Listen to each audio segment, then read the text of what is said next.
Here we're going to find greatest common factors and least common multiples, also known as least common denominators. So as an example, 3 is the greatest common factor that 9 and 12 have. But here, the least common multiple is a different thing.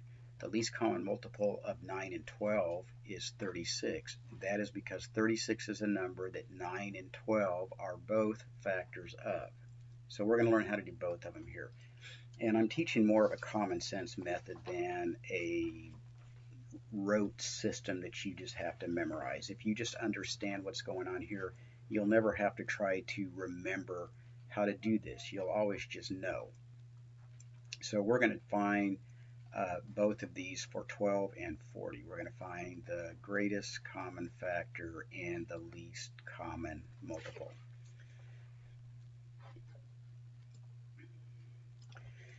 You always start by doing a factor tree. You factor into primes. So I know 12 divides by 2, so 2 times 6. 6 is not prime, so I need to go farther. 2 and 3. So my prime factorization of 12 is 2 times 2 times 3.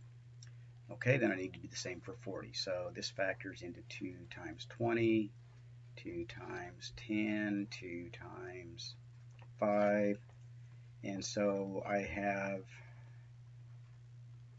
my prime factorization of 40.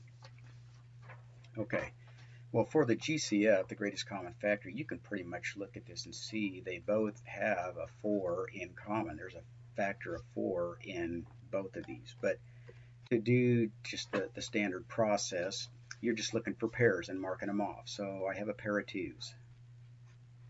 So put a 2 up here, mark it off. I have another pair of 2s, so I mark it off. Now I don't have any more pairs, so my greatest common factor is 2 times 2, which is 4. Okay, now for the least common multiple, I'm going to rewrite this so it doesn't have my red marks on there. All you need to do for the least common multiple is make a list that looks just like these, except it contains subsets of both of these. So I like to start with the longer list, but it doesn't really matter. So I'm going to do 2 times 2 times 2 times 5. So now I've accounted for the 40, but the 12 has to be contained in here too. In order for 12 to be contained in here, there needs to be a 2, and a 3. Well, I already have a 2 and a 2, but I don't have a 3, so I need to put that in there. And this is our least common multiple. You can see that here is a 12, so this is a factor of this number. And we already knew that 40 was in here also. And so there is our least common multiple, and all we have to do is multiply all this stuff and we get 120. And so 120 is the smallest number that 12 and 40 are both factors of, and we've done what we wanted to do. Let's do another one. So first we have to do our prime factorization. So 3 times 9, but 9 isn't prime, so I have to go farther. These are now all prime. So 3 times 3 times 3. 18 divides by 2.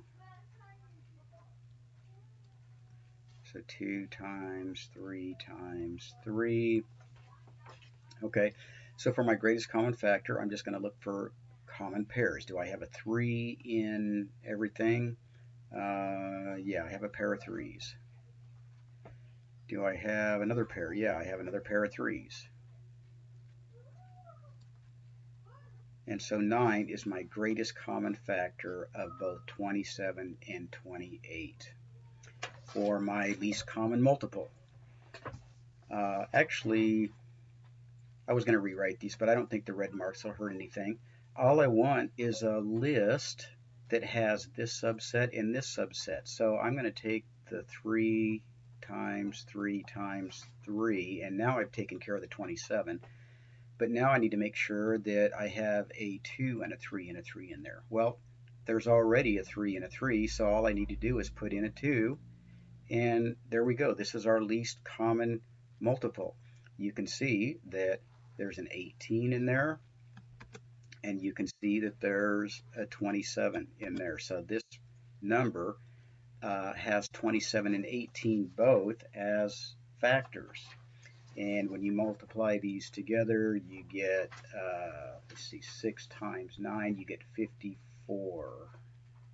And that is our least common multiple. That's the smallest number that both 27 and 18 are factors of.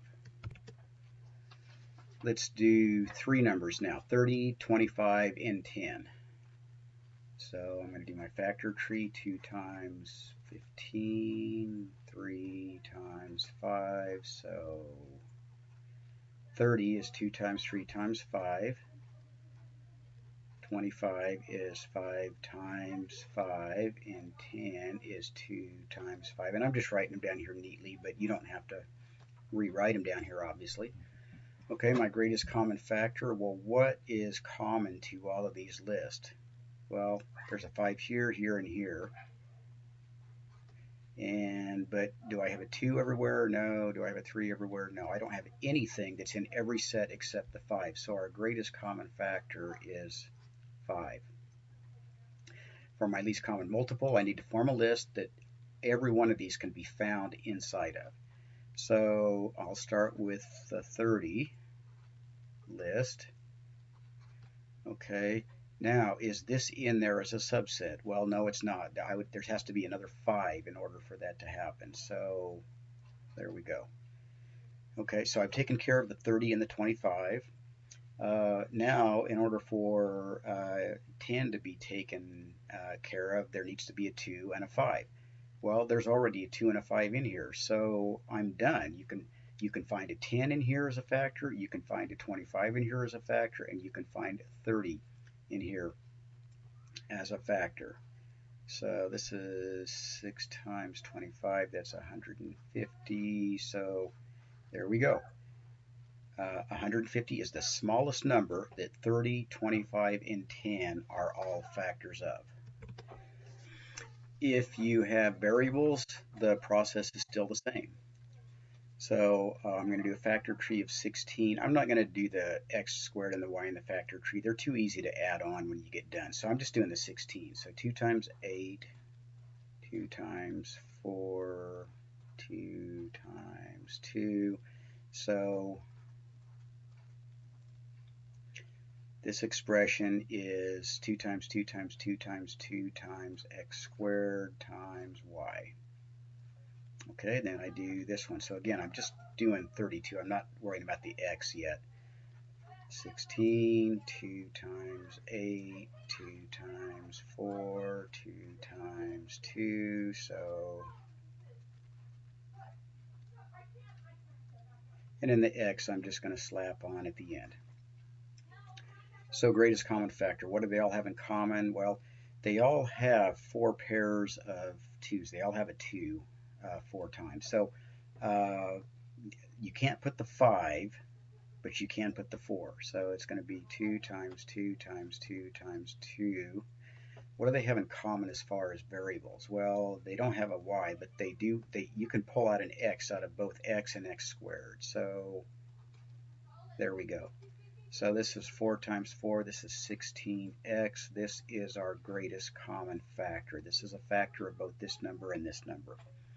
For my least common multiple, so pick one of the list and write the whole thing. So I'll do the one on the left.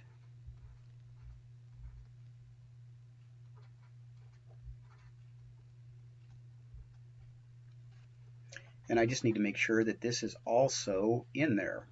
So I need to have 5 2's, and I only have 4 2's, so I'm going to have to add 2 into the mix. I mean, really, I'm multiplying it, but I'm just meaning I'm putting it in there. And let's see, and I would also need an x, but I already had an x squared, so there's an x already in there. And so this is it. So all I have to do is multiply this out. So 2 to the power of 5 is 32. This is the smallest expression that both 16x squared y and 32x are factors of. If you have math expressions, you can do the same thing. I know that 12 is 3 times 2 times 2.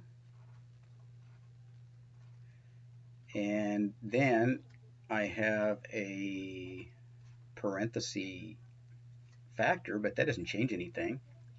So all I've done is just factor this out. I didn't actually do a tree, but you can see it there. And this would be 3 times 5 times x minus 5 times x plus 3. I guess since I'm doing dots, I should stay consistent. Okay. Greatest common factor. Well, what's common to everything? Well, I see a 3 in every group. I don't have 2's or 5's in every group. What about the parentheses? Well, the only thing that's in both of them is x plus 3. So this is my greatest common factor. Okay, for my least common multiple, I need to make a list that everything is in. So I'm going to write the first list here.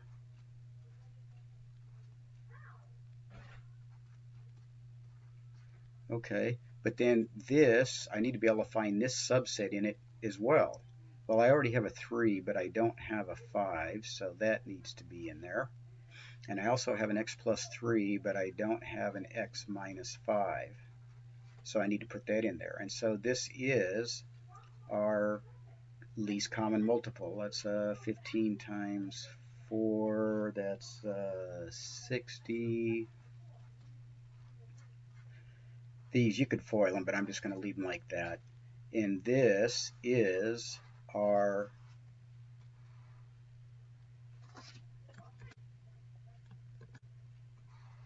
least common multiple. For our last example, we have a couple of math expressions, and we know we need to factor them out. So let's just do that. What could I factor out of both 5x and 25? Well, I can take out a 5, and so 5x divided by 5 is x, 25 divided by 5 is 5, and then always quickly do a back check. When you distribute the 5 back in there, do you get this? Well, 5 times x is 5x, 5 times 5 is 25, so that's correct. What can I factor out of 3x and 15? Well, it would be a 3.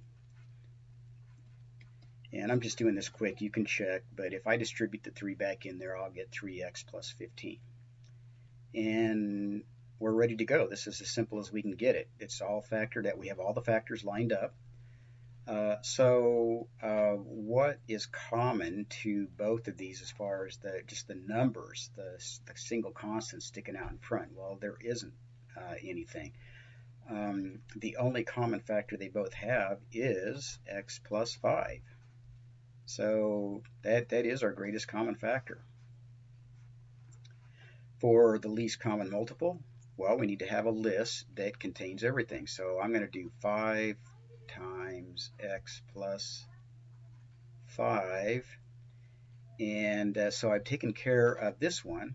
But what about this one? I need to find this in there too. Well, I can do that if I simply put a 3 in there as well. And so this is now our least common multiple. And so that's going to be 15x plus 5. There we go.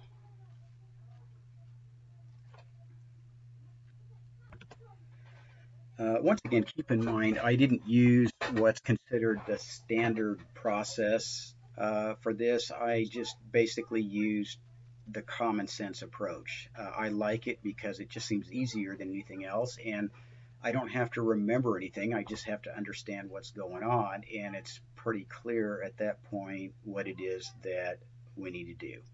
Hope this helps.